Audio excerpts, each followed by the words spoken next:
మన ప్రభు అయిన యేసుక్రీస్తు పరిశుద్ధ నామములో ఈ పాడ్కాస్ట్ ద్వారా వాక్యం ఉంటున్న ప్రతి వారికి నా హృదయపూర్వకమైనటువంటి వందనాలు. దేవుడు మిమ్మల్ని దీవించునుగాక. సమూయేలు 2వ గ్రంథము 22వ అధ్యాయము 32వ వచనం. యెహోవా తప్ప దేవుడేడి, మన దేవుడు తప్ప ఆశ్రయ దుర్గమేది. చదివినటువంటి వాక్య భాగంలో యెహోవా తప్ప మనకు దేవుడేడి, మన దేవుడు తప్ప ఆశ్రయ దుర్గమేది అని ప్రభు యొక్క వాక్యం మనకు సెలవిస్తున్నది. ఆశ్రయ దుర్గము అనేటువంటి మాటను మనం వేరొక తర్జుమాలో చూసినప్పుడు మన యొక్క ఆధారము, మన యొక్క కోట అని, మరియు మన యొక్క ఆధార శిల అని పలు తర్జుమాల్లో మనం గమనిస్తాం. మన దేవుడు తప్ప మనకు ఆధార శిల ఏది?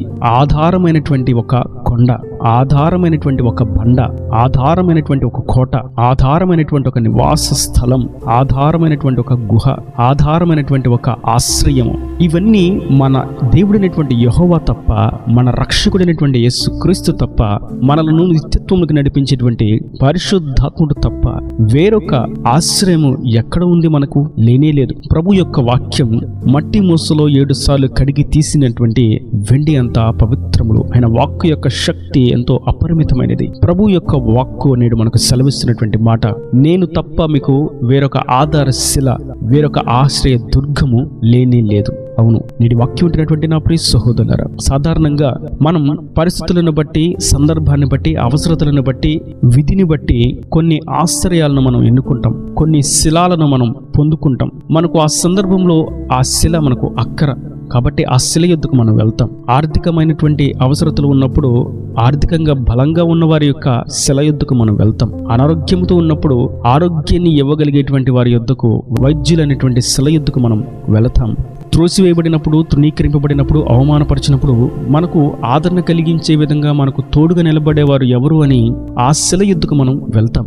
ఒకవేళ అవమానపరిచి, దూషించి, బాధించి, కొట్టి, త్రోసివేస్తే రక్షక భటులు రక్షణ కల్పించేటువంటి శిల యొద్దకు మనం వెళ్తాం. చదువులకు సంబంధించి జ్ఞానము కావాలి, ఈ విషయంలో నేను అనేకమైన విషయాలు తెలుసుకోవాలి అని అనుకున్నప్పుడు పాఠాలు చెప్పేటువంటి ఉపాధ్యాయులు అనేటువంటి శిల యొద్దకు మనం వెళతాం. ఇలా మన యొక్క అవసరతలను బట్టి, మన యొక్క అక్కరలను బట్టి అనేకమైనటువంటి శిలలను మనం ఆశ్రయిస్తూ ఉంటాం. అయితే వాక్యం సెలవిస్తుంది, మీ యొక్క అక్కర ఏదైనప్పటికీ, మీ యొక్క పరిస్థితి ఏదేమైనప్పటికీ, మీ యొక్క స్థితిగతి ఎలా ఉన్నప్పటికీ మీకు యెహోవానైనా రక్షకుడైనటువంటి నేను తప్ప వేరొక ఆశ్రయం లేదు, వేరొక రక్షణ లేదు, వేరొక ఆధారశిల లేనే లేదు. మీకు రక్షకుడిగా ఉన్నవాడను నేనే. మిమ్మల్ని రక్షించి, విడిపించి, విమోచించి విమోచన గానములతో ఆనందింపచేయవాడను నేనే.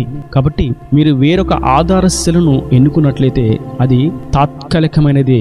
అది ఒకానొక రోజు మీ చెయ్యి జారి మిమ్మల్ని దాటి పారవేయవలసి వస్తుంది. అయితే మనం మన ప్రభు అయిన యెహోవా యొక్క నామమును ఆశ్రయించినట్లయితే, ఆయనే మనకు ఆధారశిలగా ఉన్నట్లయితే ఎన్నో అద్భుతమైనటువంటి, ఆశ్చర్యమైనటువంటి కార్యాలు ఆయన మన కొరకు చేస్తాడు. ఇదే అధ్యాయంలో సమూయేలు 2వ గ్రంథం 22వ అధ్యాయము 47వ వచనం నుండి చూసినట్లయితే మరికొన్ని ఆశ్చర్యమైనటువంటి విషయాలను మనం గమనిస్తాం. యెహోవా జీవము గలవాడు, నా ఆశ్రయ దుర్గమైన వాడు స్తోత్రార్హుడు, నాకు రక్షణాశ్రయ దుర్గమైన దేవుడు మహోన్నతుడగునుగాక.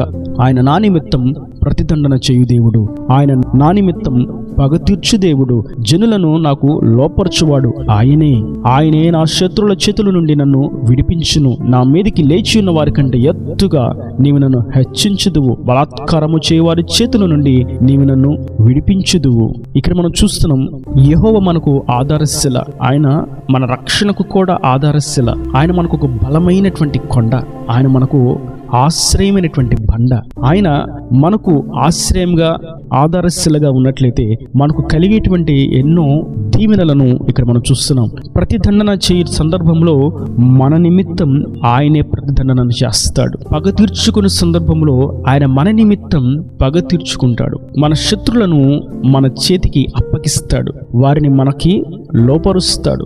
మన మీదకి లేచిన వారందరికంటే ఎత్తుగా మన తలను ఎత్తుతాడు. బలాత్కారం చేయువారి చేతుల నుండి విడిపించి మనలను విడుదల చేస్తాడు, విమోచింప చేస్తాడు. ఇక్కడ మనం చూసినప్పుడు ఆయన మనకు ఆధారశిలగా ఉండి ఎటువంటి అద్భుతమైనటువంటి ఆశ్చర్యమైనటువంటి కార్యాలు చేస్తారన్న సంగతిని మనం గమనిస్తాం. ఆయన మనం అవమానానికి గురైనప్పుడు, మనం అన్యాయానికి గురైనప్పుడు, మనము తృణీకరింపబడినప్పుడు, నిష్కారణంగా వెలివేయబడినప్పుడు, అపనిందలు వేయబడినప్పుడు, మన మీద అకారణంగా అపనిందలు వేయబడినప్పుడు, హేతువు లేని నిందలతో మనలను అవమానపరిచినప్పుడు, చుట్టూ దండు దిగి మనల్ని మింగివేయినట్లుగా, నలిచివేయినట్లుగా, అణిచివేయినట్లుగా వారి యొక్క ఆయుధాలను మన మీద ప్రయోగిస్తూ ఉన్నప్పుడు, మనకంటే బలమైన వారు, మనకంటే జ్ఞానం ఉన్నవారు, మనకంటే అన్ని రంగాలలో ఆరితేరిన వారు మనలను నలిపివేయవలనని, మనలను ఈ భూపటంలో లేకుండా చేయవలనని ప్రయత్నం చేస్తూ ఉంటే, అటువంటి సందర్భాలలో ప్రభు మనకు ఆధారశిలగా ఉండి మనలను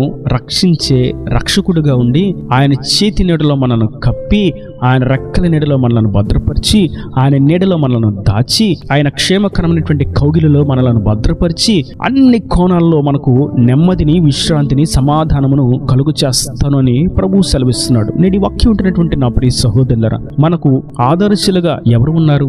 ఒకవేళ నిజముగా ప్రభువే మన ఆధారశిల అయితే నిశ్చయంగా ఆయన అన్ని కోణాలలో మనలను రక్షిస్తాడు. చదువులలోను, ఉద్యోగంలోను, వ్యాపారంలోను, ప్రయాణాల్లోనూ, కుటుంబాలలోను, వివాహ విషయంలోను, సంతానం విషయంలోను, గృహాల విషయంలోను, అన్ని విషయాలలో, అన్ని కోణాలలో ఆయన మనకు క్షేమాన్ని కలుగు చేస్తాడు. ఒకవేళ ఆయనను మనం ఆశ్రయించకపోయినట్లయితే, ఆయన మనకు ఆదర్శలుగా ఉండనట్లయితే, పగ తీర్చుకుని వారు, ప్రతిదండన చేయువారు, శత్రువులు, మనకంటే బలమైన వారు సులువుగా మనలను పడవేటుకు అవకాశం ఉంటుంది. కనుక ఆయనే మన ఆధారశిల అని ఆయన యుద్ధకు మనం వెళ్దాం. చిన్న చిన్న విషయాలను బట్టి, అల్పమైనటువంటి సంగతులను బట్టి ప్రభుకు దూరము కాక, మందిరమునకు దూరము కాక, ఆయన సన్నిధిని ఆరాధించడానికి, ఆయనను స్తుతించడానికి, ఆయన యొక్క శ్రేష్టమైనటువంటి ఉపదేశాన్ని చెవియొగ్గి ఆలకించడానికి, ఆయన ఆజ్ఞలను తెలుసుకునడానికి, ఆయనకు నచ్చిన విధంగా జీవించడానికి, ఆయన పరిశుద్ధాత్మ యొక్క శక్తి చేత ఈ లోకంలో నడిపించబడడానికి మనలను మనం ఆయనకు అప్పగించుకొని ఆయన సన్నిధికి చేరినట్లయితే, నమ్మకంగా, యథార్థంగా, పూర్తి విశ్వాసముతో ఆయన మీద ఆనుకున్నట్లయితే, మోకరించి ఆయన సన్నిధిలో తగ్గించుకున్నట్లయితే, ఆయన నామస్మరణ చేసినట్లయితే, ఆయన ఆజ్ఞలను అనుసరించి మనం జీవించినట్లయితే, వాటిని గైకొనినట్లయితే ఆయన మన ఆదర్శలుగా ఉంటాడు. ఆయన మన ఆశ్రయ దుర్గముగా ఉంటాడు. ఆయన మన రక్షణాశ్రయ దుర్గముగా ఉంటాడు. ఆయన నిజమైనటువంటి బండగాను, నిజమైనటువంటి కొండగాను మనకు ఉండి మనలను ఈ లోక పాపంలో నుండి, శత్రు యొక్క తంత్రాలలో నుండి, అపవాది యొక్క అగ్ని బాణాలలో నుండి మనలను విడిపిస్తాడు, తప్పిస్తాడు, క్షేమాన్ని కలుగు చేస్తాడు. మరియు అపవాది అనేటువంటి శత్రువును మనకు లోపరిచి వాడిని మన పాదాల క్రింద త్రొక్కింప చేస్తాడు. వాడికంటే అధికమైనటువంటి శక్తిని, బలమును ప్రభు మనకు అనుగ్రహించి వాడిని సులువుగా ఓడించినట్లుగా చేస్తాడు. అపవాది క్రియలు, దయ్యములు, అపవిత్రాత్మలు, దురాత్మ శక్తులు పారిపోవునట్లుగా, యేసు నామములో మనకు లోబడినట్లుగా ఆయన చేస్తారు.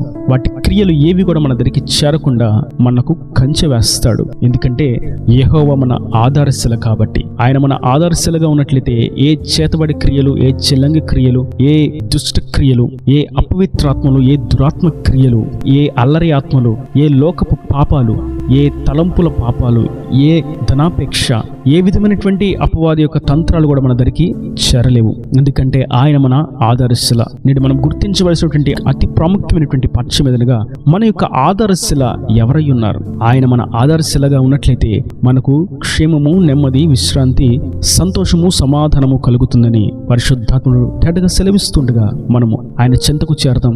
ప్రభువా, నీవే నా ఆశ్రయ దుర్గము, నీవే నా ఆధారశిల, నా రక్షణాధారశిల నీవే అని మనము ఆయన సన్నిధిని మోకరించి ప్రణమిలినట్లయితే, ఆయనకు మనలను మనం అప్పగించుకున్నట్లయితే, విశ్వాసం ఆయన మీద ఉంచినట్లయితే, అట్టి విధంగా ఆయన మనకు నిజమైనటువంటి రక్షకుడిగా మన పక్షమున ఉంటాడు. మనలను భయపడుతున్నటువంటి ప్రతి పరిస్థితి నుండి విడిపించి ఆయన సాక్షిగా నిలబెడతాడు. ఈయన దేవుని మాటలు ప్రతి వాని హృదయంలో నీరుకట్టి ఫలింపచేయును గాక. ఆమేన్. God bless you. తలల వంచి కన్నులు మూసినట్లయితే మీ కొరకు చిన్న ప్రార్థన.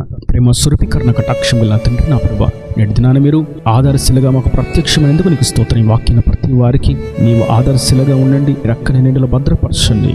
నీవే బలమైనటువంటి కోటగా ఉండి ప్రతి వారికి క్షేమాన్ని దయచేయండి. ఇంకా వారి ప్రతి అవసరతను, అక్కర్ను నీ మహిమలో తీర్చండి. ప్రతి వారు కూడా నీవే నా ఆధారశిలని, నీవే నా ఆశ్రయ దుర్గమని ఒప్పుకుని ఉన్నట్లుగా కృపదయచేయమని, ఈ రాకడ రాజ్యాన్ని మమ్మల్ని అందరినీ సిద్ధపరచమని యేసు పరిశుద్ధ నామమున ప్రార్థించి వేడుకుంటున్నాను తండ్రి. ఆమేన్. ఆమేన్.